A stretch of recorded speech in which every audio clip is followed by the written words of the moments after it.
रोक दो दुनिया, रोक दो, घोर कलयुग आ गया है। आसमान में बिजली कड़क रही है, धरती कांप रही है और शांति निकेतन की नींव हिलने वाली है। क्योंकि आज जो होने वाला है उसे देखकर तो यमराज भी छुट्टी लेकर घर बैठ जाएंगे और कहेंगे, भाई ये ड्रामा तो मेरे बस का नहीं है। नमस्कार, आदाब, सत श्री अकाल। मैं हूं आपकी अपनी और सिर्फ अपनी पूजा, और आपका तहे दिल से, फेफड़ों से, किडनी से, हर जगह से स्वागत है मेरे चैनल ड्रामा क्वीन पूजा पर। आज हम जिस एपिसोड की चीर-फाड़ करने वाले हैं दोस्तों, वो एक एपिसोड नहीं बल्कि अपने आप में एक महाकाव्य है। एक ऐसा महाकाव्य जिसमें छल है, कपट है, आंसू हैं और इतना सारा ड्रामा है कि आप अपना सारा काम धाम छोड़कर बस यही देखते रह जाएंगे। तो पॉपकॉर्न का टब ले आओ, कोल्ड ड्रिंक का जग भर लो और मोबाइल को साइलेंट पर डाल दो, क्योंकि ये ड्रामा ट्रेन अब रुकने वाली नहीं है।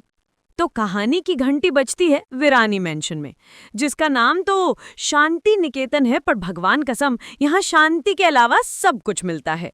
घर में महाशिवरात्रि की पूजा की भव्य तैयारियां चल रही हैं। भव्य से मेरा मतलब है इतना भव्य कि अंबानी की शादी भी इसके सामने फीकी लगे। चारों तरफ गेंदे के फूल हैं, नौकर चाकर सफेद यूनिफॉर्म में मक्खियों की तरह भिनभिना रहे हैं और हवा में अगरबत्तियों की खुशबू के साथ साथ षड्यंत्र की बदबू भी फैली हुई है। और इस पूरे तामझाम के बीच हमारी सबकी प्यारी, सबकी दुलारी वीरानी खानदान की असली सुपरवुमन तुलसी जी साड़ी का पल्लू कमर में खोसे सुपरसोनिक जेट की रफ्तार से यहाँ से वहाँ दौड़ रही हैं। एक हाथ में पूजा की सामग्री की लिस्ट है, दूसरे हाथ से वो पंडित जी को निर्देश दे रही हैं और आंखों ही आंखों में वो अपने जेठानियों को स्कैन कर रही हैं कि कहीं कोई नई खिचड़ी तो नहीं पक रही। उनके चेहरे पर एक अजीब सी शांति है दोस्तों। ये वो वाली शांति है जो तूफान के आने से पहले होती है। उनकी आंखों में देखो, आपको एक बवंडर दिखेगा जो बस एक मौके की तलाश में है कि कब वो पूरे वीरानी खानदान को अपनी चपेट में ले ले। और जैसे ही कैमरा तुलसी के त्यागमयी चेहरे पर जूम इन करता है और फिर जूम आउट और फिर से जूम इन, अरे भाई एकता कपूर का शो है, 3 बार जूम तो बनता है। बैकग्राउंड में एक धीमी दर्द भरी धुन बजने लगती है। ये धुन सुनकर ही पता चल जाता है कि आज किसी की तो वॉट लगने वाली है। तभी व्हील्स की चरर मरर के साथ एंट्री होती है हमारी एवरग्रीन फॉरएवर यंग वीरानी खानदान की क्षमता, यानी हमारी प्यारी बा की। बा जिनकी उम्र का अंदाजा तो आर्कियोलॉजिकल सर्वे वाले भी नहीं लगा पाए, अपनी मॉडिफाइड व्हीलचेयर पर प्रकट होती हैं। उनके चेहरे पर एक अनुभवी मुस्कान है, वो मुस्कान जो हजारों साजिशें देखने के बाद आती है। वो तुलसी को देखकर कहती हैं, तुलसी आज तो तू बिल्कुल अप्सरा लग रही है, ऐसी लग रही है जैसे आज ही ब्याह कराई हो। अब आप ही बताइए दोस्तों, ये तारीफ थी या टॉन्ट? तुलसी जिसके बच्चे खुद शादी की उम्र के हो चुके हैं, उसे बात दुल्हन कह रही हैं। खैर हमारी तुलसी जी तो हैं ही भोली, वो शर्मा कर कहती हैं, वाह आप भी ना, बस यूं ही। लेकिन उनकी नजरें दरवाजे पर टिकी हैं। वो अपने परमेश्वर, अपने पति मिहिर का इंतजार कर रही हैं। लेकिन दोस्तों, दरवाजे से मिहिर नहीं बल्कि एक ऐसा तूफान एंट्री लेता है जो अपने साथ सिर्फ तबाही लेकर आया है। दरवाजा खुलता है और स्लो मोशन में हवा में बाल उड़ाते हुए एक लड़की अंदर आती है। मॉडर्न कपड़े पहने, आंखों में कॉन्फिडेंस और होठों पर एक मीठी लेकिन जहरीली मुस्कान लिए। ये है नताशा, मिहिर के पुराने दोस्त स्वर्गीय मिस्टर मल्होत्रा की बेटी, जो लंदन से पढ़कर और शायद षड्यंत्र रचने में पीएचडी करके लौटी है। नताशा के आते ही घर का माहौल बदल जाता है। वो सबसे मिलती है, सबसे गले लगती है, लेकिन उसकी शिकारी नजरें तो बस एक ही इंसान को ढूंढ रही हैं, मिहिर वीरानी। और जैसे ही उसकी नजरें मिहिर पर पड़ती हैं, जो अभी अभी ऑफिस से आया है, उसकी आंखों में एक अजीब सी चमक आ जाती है। ये प्यार की चमक नहीं है दोस्तों, ये बदले की आग की चमक है। नताशा भागकर मिहिर के गले लग जाती है। मिहिर अंकल, आप तो बिल्कुल नहीं बदले। और मिहिर, हमारा भोला भाला मिहिर, उसे देखकर बस मुस्कुरा देता है। उसे क्या पता कि ये अंकल बोलने वाली लड़की ही उसकी जिंदगी में भूचाल लाने वाली है। अब नताशा का ध्यान जाता है तुलसी की तरफ। वो तुलसी के पास जाती है, उसके पैर छूती है और इतने प्यार से कहती है, तुलसी आंटी, आप तो साक्षात देवी हैं। पापा आपके बारे में बहुत कुछ बताते थे। तुलसी बेचारी मक्खन में फिसल गई। वो नताशा के सर पर हाथ रखकर उसे आशीर्वाद देती हैं। लेकिन मुझे, आपके ड्रामा क्वीन पूजा को तो पहले ही फ्रेम में दिख गया था कि ये लड़की देवी नहीं डायन है। इसकी आंखों में मुझे साफ साफ साजिश और बदला लिखा हुआ दिख रहा था। और मेरा शक सच साबित होने में ज्यादा देर नहीं लगी। पूजा शुरू होती है, पूरा परिवार एक साथ खड़ा है। पंडित जी मंत्र पढ़ रहे हैं। माहौल एकदम भक्तिमय है। तुलसी आरती की थाली उठाती है और जैसे ही वो मिहिर की आरती उतारने के लिए आगे बढ़ती है, तभी नताशा, जो ठीक उसके पीछे खड़ी थी, चुपके से, बहुत ही शातिर तरीके से अपना पैर आगे कर देती है और बूम! तुलसी का पैर उस पैर से टकराता है, उसका बैलेंस बिगड़ता है और धड़ाम वो नीचे गिर जाती है। लेकिन असली त्रासदी ये नहीं है। असली त्रासदी ये है कि उसके हाथ से आरती की थाली हवा में उछलती है, एक परफेक्ट आंख बनाती है और थाली में रखा सारा का सारा सिंदूर सीधा जाकर गिरता है मिहिर की सफेद, क्रिस्प इस्त्री की हुई शर्ट पर। सन्नाटा, चारों तरफ मौत जैसा सन्नाटा छा जाता है। पूजा के बीच में महाशिवरात्रि के दिन इतना बड़ा अपशकुन। बा का मुंह खुला का खुला रह गया। सावित्री जेठानी के चेहरे पर एक मैंने तो पहले ही कहा था वाली मुस्कान आ गई।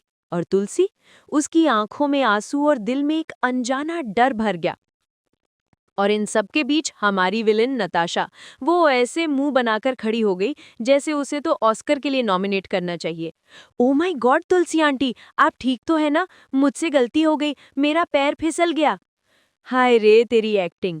काश तो एक्टिंग स्कूल चली जाती तो आज यहाँ ये सब नहीं कर रही होती। मुझे इतना गुस्सा आया कि मन किया कि टीवी में घुसकर उस नताशा के डिजाइनर बाल पकड़कर उसे शांति निकेतन से बाहर फेंक दूं। लेकिन अफसोस, मैं तो बस आपकी तरह एक मजबूर दर्शक हूँ जो सिर्फ कमेंट्री कर सकती हूँ। लेकिन दोस्तों, ये तो सिर्फ ट्रेलर था। इंटरवल के बाद की पिक्चर तो और भी भयानक है।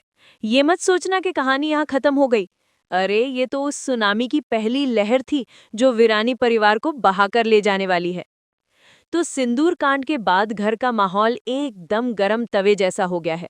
तुलसी एक कोने में खड़ी रो रही है और मिहिर अपनी शर्ट पर लगे सिंदूर को ऐसे देख रहा है जैसे वो खून का धब्बा हो। पूरा परिवार तुलसी को ही कोस रहा है। हमेशा इसी से कोई ना कोई गड़बड़ होती है। पूजा में विघ्न डाल दिया। बेचारी तुलसी, करे कोई और भरे कोई। मिहिर भी तुलसी पर गुस्सा हो जाता है। तुलसी, ध्यान कहाँ रहता है तुम्हारा? सबका मजा किरकिरा कर दिया। अब आप ही बताइए, इसमें तुलसी की क्या गलती थी? लेकिन पति तो पति होता है कि नहीं? और हमारी नताशा, वो तो बड़े आराम से सोफे पर बैठकर सबके दिलों में अपनी जगह बना रही है। वो हर किसी के पास जाकर झूठी हमदर्दी दिखाकर ये साबित करने की कोशिश कर रही है कि वो कितनी अच्छी है और तुलसी कितनी लापरवाह। रात होती है, पूरा घर सो रहा है, लेकिन तुलसी की आंखों में नींद कहाँ। उसके दिल में एक अजीब सी बेचैनी है। वो पानी पीने के लिए उठती है और जैसे ही वो किचन की तरफ जाती है, उसे एक परछाई दिखती है। एक परछाई जो दबे पांव मिहिर के कमरे की तरफ जा रही थी। तुलसी का दिल जोरों से धड़कने लगता है। वो छिपकर देखती है और वो परछाई किसी और की नहीं, बल्कि नताशा की थी। सोचिए दोस्तों, सोचिए, आधी रात को एक जवान लड़की एक शादीशुदा आदमी के कमरे में, वो भी तब जब उसकी पत्नी उसी घर में है। तुलसी के पैरों तले जमीन खिसक गई। उसे लगा जैसे किसी ने उसके सीने में खंजर घोंप दिया हो। वो पूरी रात सो नहीं पाती। उसके दिमाग में हजारों बुरे ख्याल आते हैं। सुबह होते ही वो मिहिर से बात करने की कोशिश करती है। वो हिम्मत करके कहती है, मिहिर, मुझे आपसे कुछ बात करनी है, नताशा के बारे में। और मिहिर, वो तो पहले से ही चिढ़ा हुआ था। वो तुलसी पर भड़क जाता है।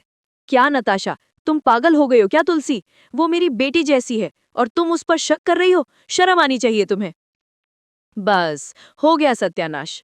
तुलसी के पास जो एक उम्मीद की किरण थी, वो भी मिहिर ने बुझा दी। अब तुलसी अकेली पड़ गई थी। घर में कोई भी उसकी बात पर यकीन करने को तैयार नहीं था और नताशा अपनी मासूमियत का नकाब पहने अपनी अगली चाल की तैयारी कर रही थी।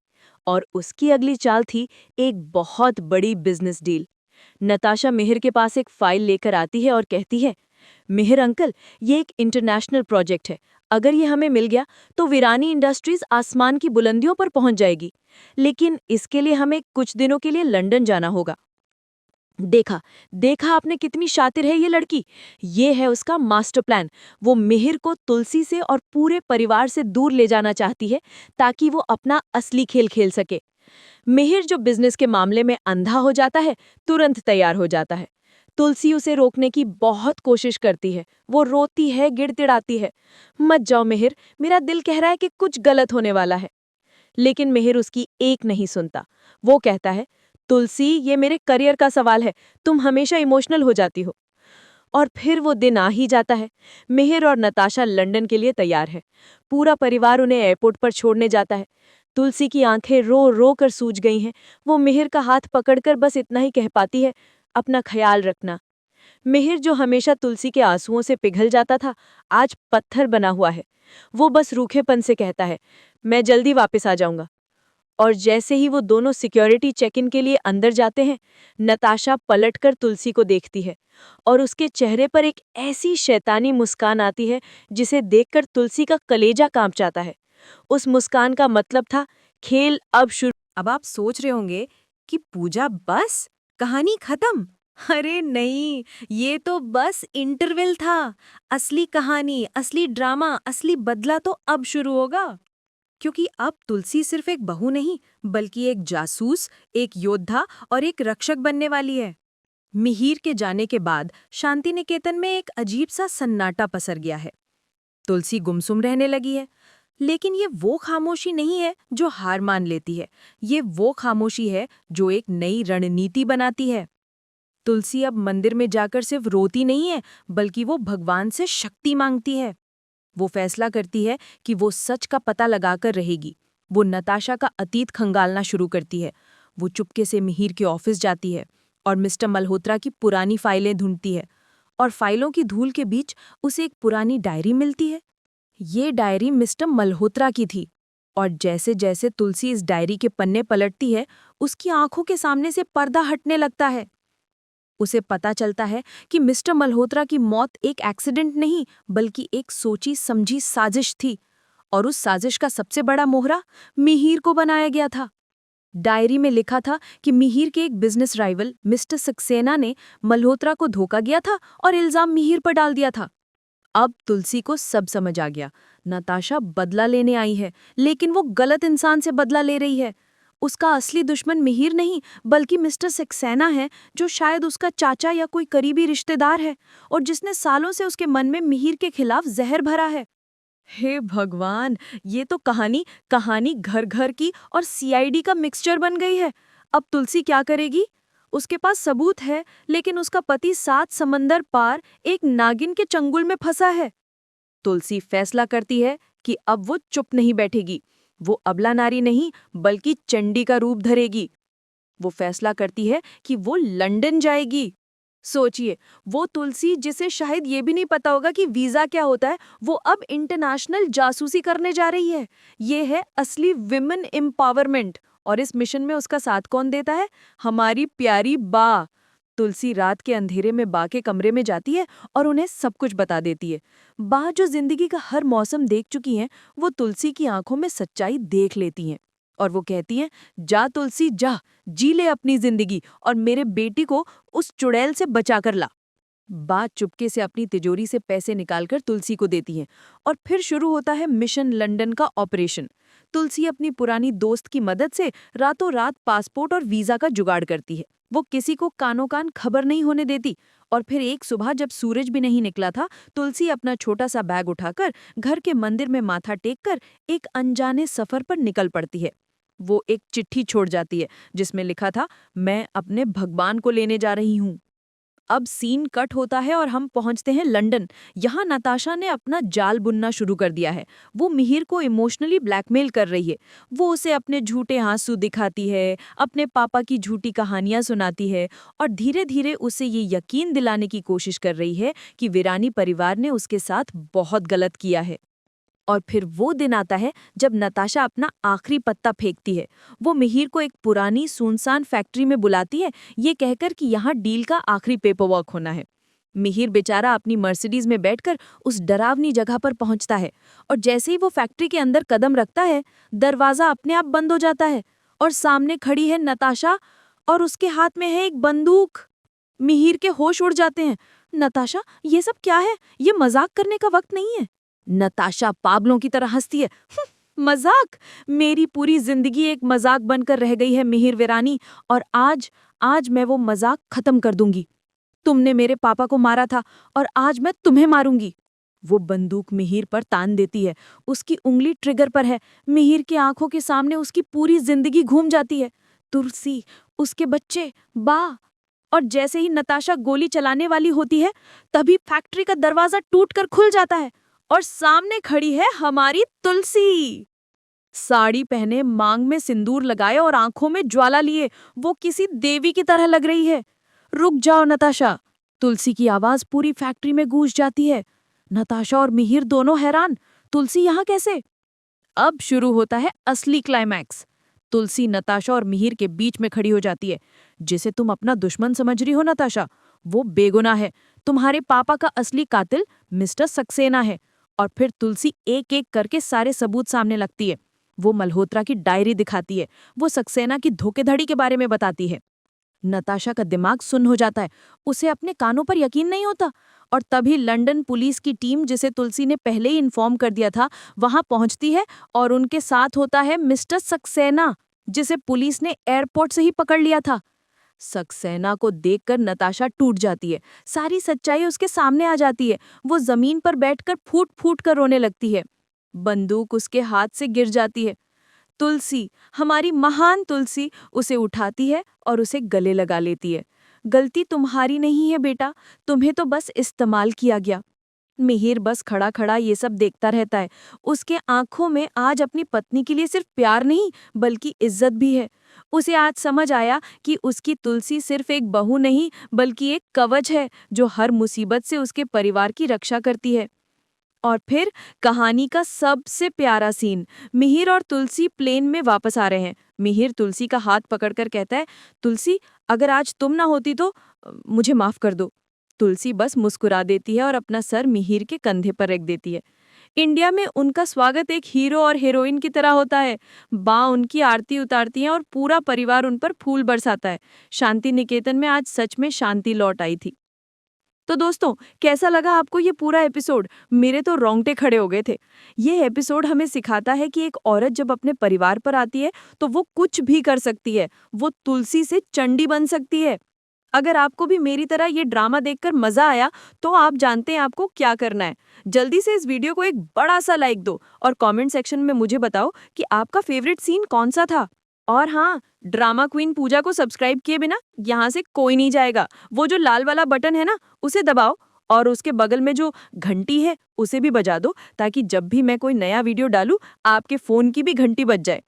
मैं हूं आपकी अपनी पूजा और मैं आपसे मिलूंगी बहुत जल्द एक और एपिसोड की ऐसी ही धज्जियां उड़ाते हुए। तब तक के लिए बाय।